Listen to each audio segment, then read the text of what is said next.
Greetings, Seeker. This is one of the final timeline paths of our story.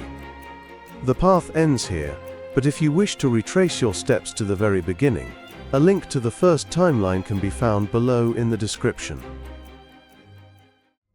A flash of blinding emerald light, a sound like 1,000 chimes harmonizing and shattering simultaneously, and then a lurch that tore through the very fabric of your being. It was a sensation of being stretched thin across time, compressed, and then released, all at once. The familiar sensations of your recent past faded, replaced by an overwhelming, ethereal stillness, and the soft, insistent hum of your pocket watch, now pulsing with a steady, guiding vibration. The air that filled your lungs was clean, crisp, and vibrant, carrying the distinct aromas of blossoming exotic flora and a faint, invigorating scent of distant salt spray. Sunlight, a pure golden luminescence, bathed the landscape as you stumbled forward, your knees weak, landing on smooth, perfectly tessellated pathways. Ahead stretched a city that defied every architectural concept you knew, yet resonated with a profound, almost forgotten sense of human possibility. This was Atlantis. The city was not a ruin, nor was it swallowed by the sea, but a living, breathing marvel of light and harmonious engineering, sprawling across a vast, fertile plain that met the horizon at a shimmering cerulean ocean. Dominating the cityscape were structures of dazzling, seamless crystal, impossibly pure and translucent, gleaming with radiant gold, shot through with veins of vivid blue, like giant lapis lazuli embedded within solid light. Colossal crystalline towers, spiraling upwards, caught the brilliant sunlight and refracted it into ephemeral rainbows that painted the air. Bridges of solidified light arced gracefully over wide, tranquil canals that wound through the city like luminous veins, carrying silent, elegant skiffs powered by unseen forces. Fountains of crystal pulsed with inner light, sending majestic jets of glowing water into the air, falling into serene tiered pools that shimmered with resonant frequencies. These elaborate water features were everywhere, an integral part of the city's beauty and apparent function, the gentle murmur of flowing water a constant, calming counterpoint to the subtle, pervasive hum of the city itself. This low, pervasive hum resonated through the very ground, a subtle vibration that you felt in your bones, a harmonious chord emanating from the crystalline structures, a living song of energy and ancient wisdom. It predated any stone structure known to humankind, a testament to a civilization that understood existence on a level beyond mere mechanics, a truly advanced human society. As you began to make your way through the shimmering pathways, your gaze swept across the perfect city. For a fleeting moment on a distant crystalline bridge you saw a figure. They were cloaked in simple, dark robes, moving with a familiar, deliberate grace. There was something in their posture, a certain poise that immediately brought to mind the mysterious man who had first set you on this grand, impossible quest. Was it him? Here, in Atlantis? Before you could be certain, before you could even focus your gaze, the figure seemed to subtly shift, dissolving into the vibrant light of the city's energy. It was a brief, almost subliminal glimpse, a reminder that perhaps the unseen hand that set you on this path was still, subtly, guiding your journey, even to the heart of forgotten antiquity. The central artery of the city, a grand processional way, led straight to the heart of this magnificent urban tapestry, the Temple of the Sun. It stood at the convergence of several luminous canals, a monumental, impossible jewel rising majestically from its perfectly manicured gardens. It was a colossal pyramid or ziggurat of interconnected crystalline facets, each shimmering and reflecting the pure light of the Atlantean sun, radiating a sense of profound peace, a tranquil power that had transcended millennia. The timepiece guided you towards a grand, arched entrance, seemingly carved directly into the crystalline base of the temple. As you approached, a shimmering field of pure energy subtly parted, forming an invisible, shimmering archway that allowed you to pass from the sun-drenched exterior into a dry, atmospheric interior. The air inside was still and clean, carrying a faint, sweet scent. Not incense, but something akin to warm sunlight, pure mineral, and the faint, vibrant aroma of raw energy. You found yourself in a vast, echoing chamber, bathed in the same radiant golden blue light that permeated the temple's exterior. There were no visible light sources, no lamps or windows. The light simply was, emanating from the crystalline walls themselves. The floor was smooth, polished obsidian, reflecting the internal luminescence like a still, dark mirror. This was the inner sanctum, where the very laws of reality bent to a higher order. Here, time behaved differently. Shadows moved independently of any discernible external light source, elongating and shortening, dancing across the crystalline surfaces as if charting their own path, unbound by the sun you had just left outside. You felt a subtle disorientation, a blurring at the edges of your perception, a sense of past and future simultaneously bled into the present. You glimpsed fleeting images, great waves engulfing the continent as if the very world was weeping. Then, a distant shimmering future, a world reborn from light and harmony. These were not memories, but echoes, vibrations within the temple's timeless core, direct imprints on your consciousness. In this place, chronology was a suggestion, not a rule. There was no technology, no complex machinery, only symbols, light, sound, and the raw, unadulterated force of will, used as tools by an advanced human civilization. Your timepiece's hum intensified, guiding you further into the temple's heart. Before you, a shimmering veil of golden light pulsed, obscuring what lay beyond. As you approached, a voice, ancient and serene, resonated directly in your mind, not heard with your ears, but felt as a profound knowing. It was the voice of the temple itself, a collective consciousness, a guardian of the primordial truths, a resonant echo of the Atlantean priests who had constructed it. Seeker, the voice resonated, its tone carrying the weight of ages. You stand before the first harmony. To proceed, you must understand the law of correspondence. As above, so below. The macrocosm mirrors the microcosm. The inner reflects the outer. Harmony is found in mirroring truth. Before you, the veil of light parted, revealing a large circular chamber. The walls here were composed of perfectly polished mirror-like obsidian. In the center of the room, a series of crystalline pillars of varying heights glowed with soft light, arranged in a seemingly random pattern. Directly opposite them, on the other side of the chamber, was a corresponding section of the floor that seemed to shimmer with potential. This was the trial of correspondence. The task was clear. You had to somehow complete the reflection, not of the pillars themselves, but of the pattern they formed, or perhaps even the light they cast. The challenge was not to physically move the pillars, but to bring the below, the illuminated floor, into harmony with the above, the pillars' arrangement and light. Your pocket watch pulsed, a silent encouragement, vibrating in resonance with the task. You closed your eyes, focusing your inner vision, quieting the extraneous thoughts in your mind. Recalling the principle, as above so below, you visualized the pillars as a celestial constellation, their light a distant star map, projected onto an unseen cosmic canvas. Then, with an act of concentrated will, you projected that image onto the shimmering floor, trying to mentally arrange the light on the surface to perfectly mirror the pattern of the crystalline pillars above. It was a struggle of will, a mental alchemy that demanded absolute focus. You felt the subtle resistance of the room's energy, then a sudden, profound yielding, a resonance that echoed deep within your own being. You opened your eyes. On the shimmering floor, points of light had subtly rearranged themselves, coalescing into an exact, luminous mirror of the crystalline pillars above.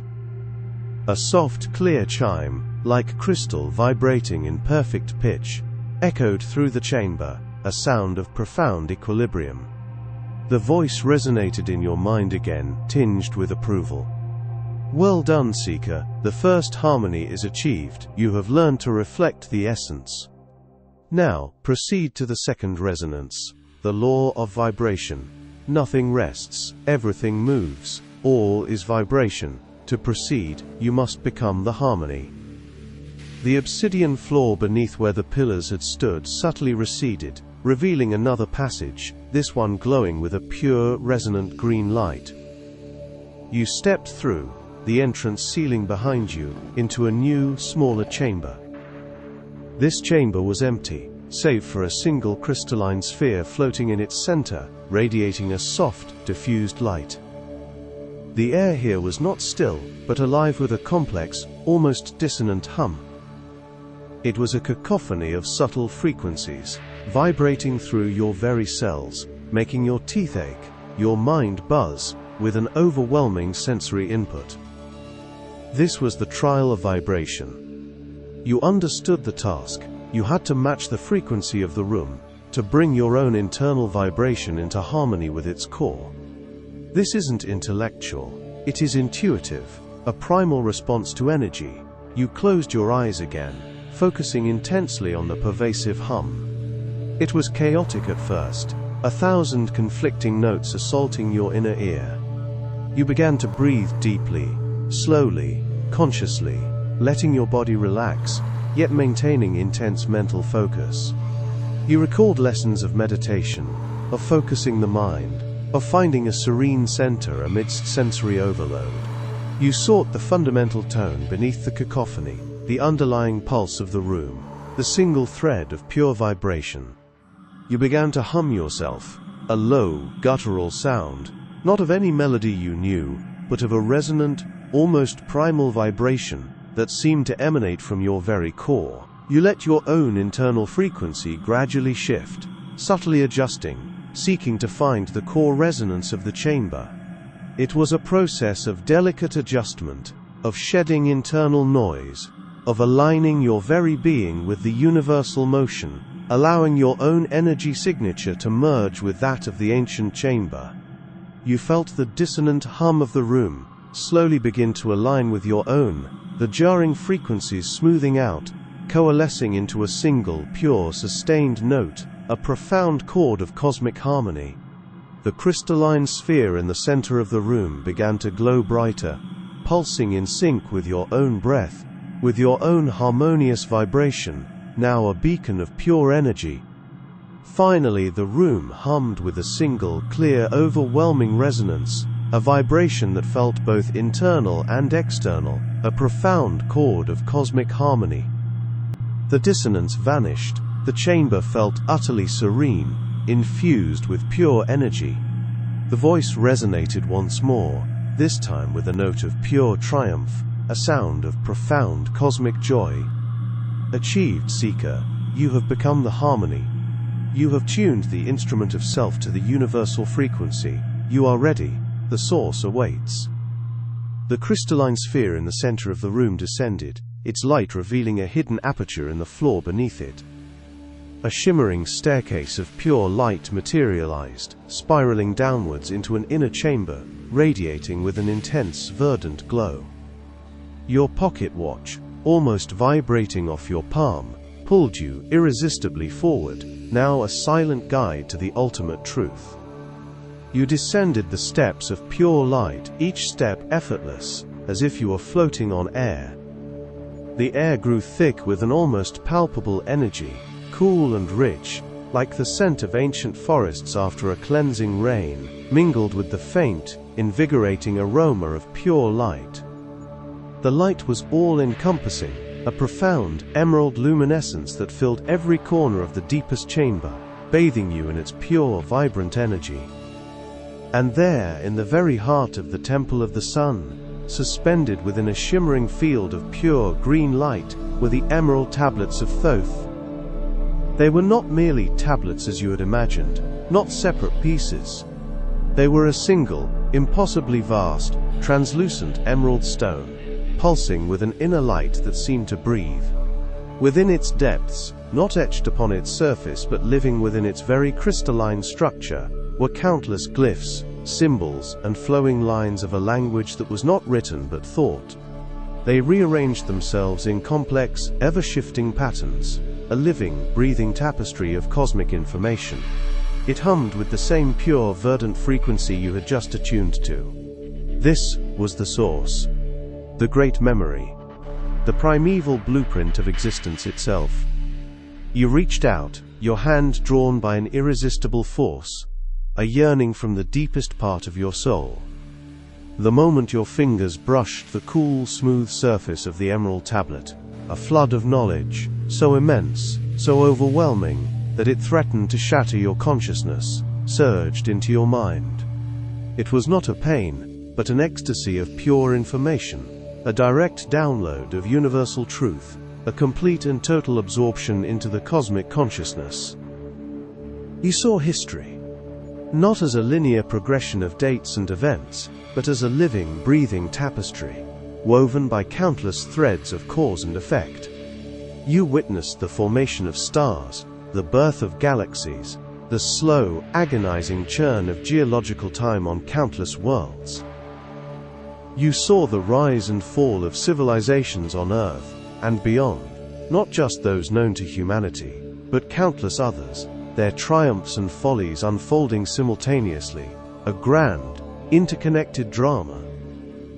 You saw the subtle, interconnected threads of cause and effect, how a whisper in ancient Babylon could ripple into a storm in Renaissance Europe.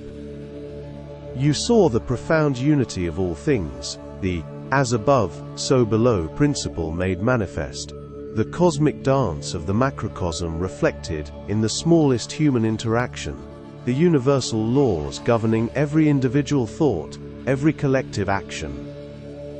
You experienced the quiet moments of creation, the brutal moments of destruction, the endless cycles of birth and entropy, all at once, as one unbroken, living continuum, a profound, timeless flow. You saw potential paths.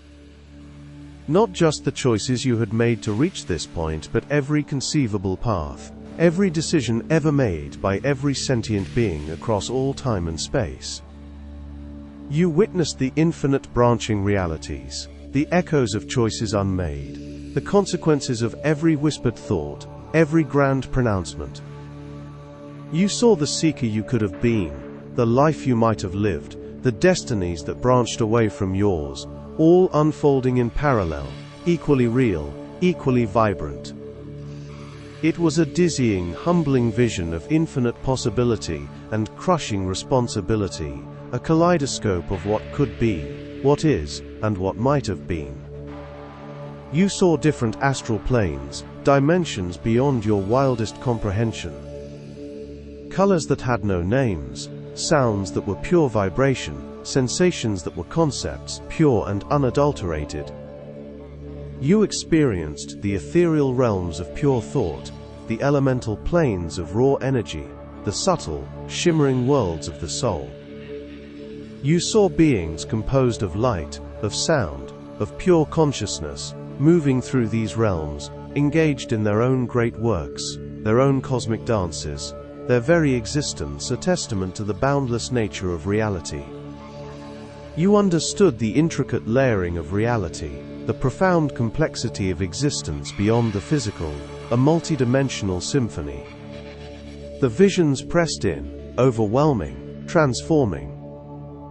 The profound knowledge was not merely observed, it was integrated, becoming a part of your very being, rewriting the very code of your consciousness. The core of existence, the absolute truth, now resided within you, a living, breathing library of the cosmos. And with this flood of unvarnished truth came the profound, inescapable questions, burning within your consciousness, questions that echoed through the vastness of the knowledge you had just absorbed. What was humanity to do with such unvarnished truth? If the future was merely one of infinite possibilities, did striving even matter?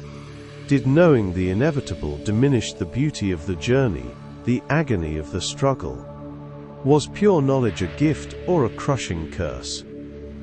How could one live, truly live, knowing the infinite permutations of reality, the grand tapestry of interconnected events, the ultimate, cold, impartial laws of the cosmos? Could a mortal mind truly bear the burden of such absolute gnosis without shattering? What was the true purpose of free will when confronted with such immutable laws, such a boundless cosmic design? The tablet pulsed with an inner fire, its truth a tangible weight in your being. The essence of the cosmos flowed through you, resonating with the hum of your timepiece, now a shared frequency. Suddenly, with a violent, impossible jerk, the world dissolved. The crystalline temple, the echoing visions, the profound sensation of the tablet's truth, all evaporated in a flash of disorienting white. The hum of your pocket watch screamed, vibrating intensely, pulling you, not back through time but back to where you belonged. You were there again. In the familiar, yet now strangely mundane, reality of your own time. The scents, the sounds, the very air, were instantly recognizable, yet felt muted, dull, after the vivid intensity of Atlantis. The Emerald Tablet was no longer before you. But the profound knowledge, the terrifying awareness of its universal truth, and the questions it irrevocably demanded, were indelibly seared into your mind. You had touched ultimate understanding, and though the artifact itself was gone, its implications, its psychological burden, would forever define you. The seeker had found the key to absolute truth, and now, the true journey of its integration began within. You have now reached one of possible endings in our story. Thank you for watching, and for your dedication to this journey. I am truly grateful for you taking the time to experience this creative hobby of mine. If you enjoyed the story and the concept, it would mean the world to me if you would consider subscribing to the channel.